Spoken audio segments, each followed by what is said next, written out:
I guess my heart for it is that, when I grew up as a kid, I kind of grew up in a family where I had an abusive stepfather. So when he said, you need to move out of the house or get rid of me, this was back in the 70s, I looked at him and said, maybe you do.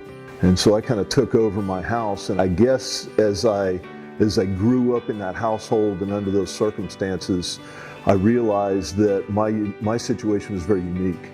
And then as I grew older in life and did a lot of bad things, went down some bad paths, I realized what I really needed was a little bit of guidance and direction that I didn't have access to. I moved out to Arizona in the year 2000.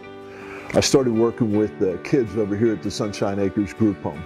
After working at Sunshine Acres in the orphanage, I went to work for a group home with teenage boys in it. And these were pretty rough kids, and I realized that I kind of liked those guys because I was kind of one of those guys when I was a kid. I just remember these guys and the look in their face when they were 2 months away from turning 18. Because see, man, when I turned 18, I was excited. This is awesome. And these guys, they saw their 18th birthday coming at them like a freight train. And literally, their case managers would show up on their 18th birthday. Happy birthday to you, here's 2 garbage bags, what street corner you want to be dropped off on? And these kids were so scared. They had no family, they had no education, they had no money, they had no support, they had nothing. And 2 weeks later they'd call me up and say, Randy, can I just come over and take a shower? So as many times as I saw that happen in the year and a half I worked in group homes with teenage boys, it was just in my heart to never forget that these guys are worthy of an opportunity in life. And the deck was so stacked against them, my heart has always been to give them that opportunity. Because one thing I've learned in my life in working in behavioral health with kids, with adults, with people in general, is the only thing I can control is me.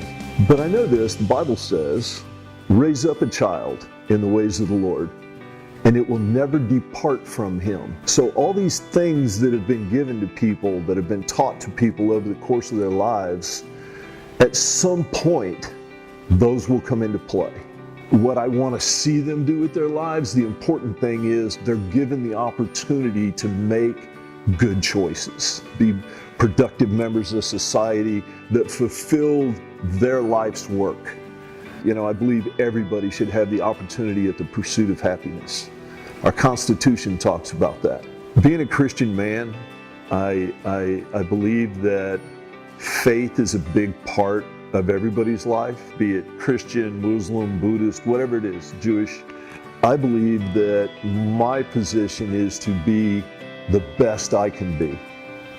And if I'm the best I can be, if I'm a man of integrity and honor and joy and happiness, and if I show somebody that if I live my life in such a way that they look at me and go, what's different about you?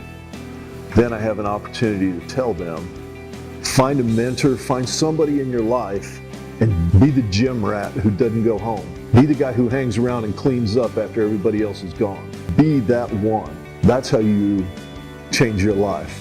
You're either part of the problem or part of the solution. And I understand sometimes when you're part of the problem, you can try as hard as you can, and it's real hard to stop being part of the problem. But if you keep trying and you just persevere, you can make that happen. So surround yourself with good people, quality people, people invested in your success, and you too can get there. So if you're looking for an opportunity and you're looking for somebody who will go above and beyond to help you, I'm that guy. I'm passionate about it. I think about it. I hear the numbers, there's 100,000 of them here in Maricopa County. We got to do something about that. If you're passionate about the mark that those youngsters and these children and young adults are going to make on future generations of this country, then I would say, come on, join us.